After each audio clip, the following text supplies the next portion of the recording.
Shalom, salam sehat, salam sejahtera bagi kita semua, saudara-saudariku yang dikasihi Yesus Kristus. Secara khusus Jemaat HKBP Jati Asih, ini adalah penyampaian saya dalam renungan harian yang terakhir di tengah-tengah channel YouTube HKBP Jati Asih, karena sebentar lagi saya akan mutasi pindah melayani di HKBP Petukangan.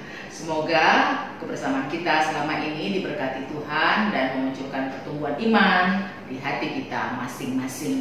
Marilah sebelum mendengarkan firman Tuhan pada saat ini kita bersekutu dalam doa. Terima kasih Bapak yang Maha Pengasih, begitu lama waktu yang sudah Kau berikan kepada kami sehingga kami boleh bersama-sama dengan jemaat-Mu bersekutu di tengah-tengah pelayanan di firman yang ada di tengah-tengah gereja-Mu. Dan pada saat ini juga Hamba-Mu akan menyampaikan renungan harian yang terakhir untuk Jemaat HKBP Jati Asih melalui channel YouTube ini. Oleh sebab itu, Engkaulah yang berfirman ya Tuhan, dan siapkan hati dan pikiran kami untuk mendengarkan. Dalam Yesus kami berdoa. Amin.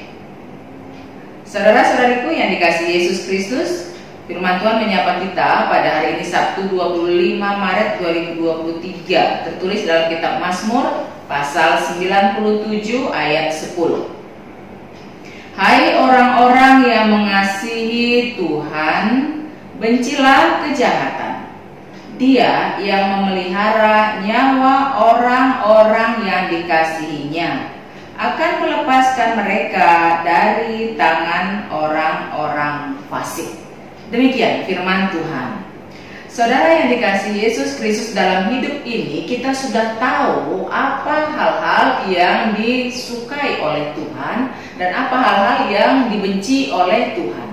Yang disukai oleh Tuhan adalah melakukan apa-apa perintahnya dan tidak melakukan apa-apa yang dilarangnya. Namun apabila kita memilih untuk menjadi orang yang melanggar firman Tuhan, itu sama artinya kita berdiri di hadapannya sebagai lawan Tuhan. Tuhan tidak suka manusia melakukan hal-hal yang bertolak belakang dengan yang difirmankannya, karena Dia tahu itu akan mencelakai manusia tersebut. Dia tahu manusia yang melakukan kehendak-kehendak yang berbeda dengan perintahnya itu akan berjalan menuju kehancuran bahkan kematian yang kekal. Karena kasih sayang Tuhanlah kepada umat yang dikasihinya itu, maka Dia tidak ingin manusia itu melakukan hal-hal yang bertentangan dengan firman-Nya. Kejahatan, kesombongan, keangkuhan, menyiksa orang lain, tidak peduli kepada sesama, dan meraup keuntungan dengan menghalalkan segala macam cara, itu adalah gambaran-gambaran di mana kita berdiri di hadapan Tuhan sebagai lawannya. Firman Tuhan juga pernah mengingatkan kita dalam Markus pasal 8 ayat 36 sampai 37 demikian.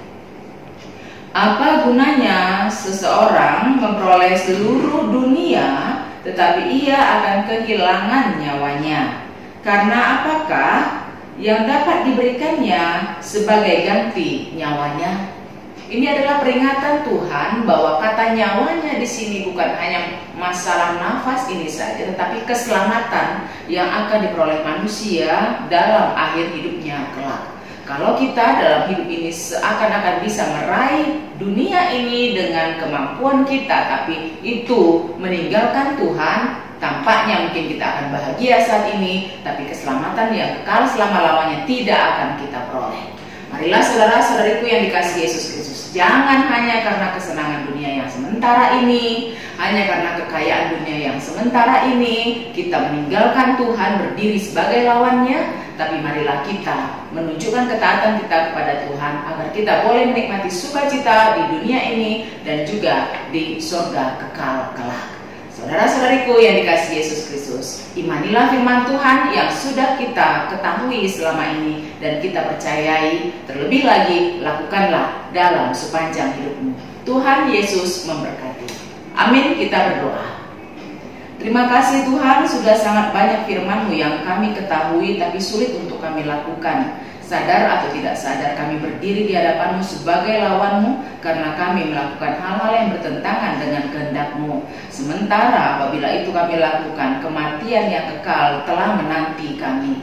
Ampuni kami atas segala hal-hal yang tidak berkenan di hadapan-Mu, dan mampukan kami untuk boleh menjadi pelaku firman-Mu yang taat kepadamu dan yang menghargai keselamatan yang sudah Kau berikan kepada kami pribadi lepas pribadi.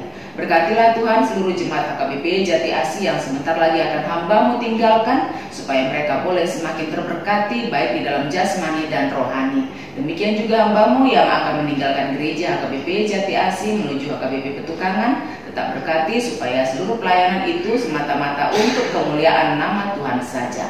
Terima kasih, kami serahkan seluruh doa dan permohonan kami ini hanya ke dalam tangan pengasihan-Mu. Dalam Yesus kami berdoa. Amin.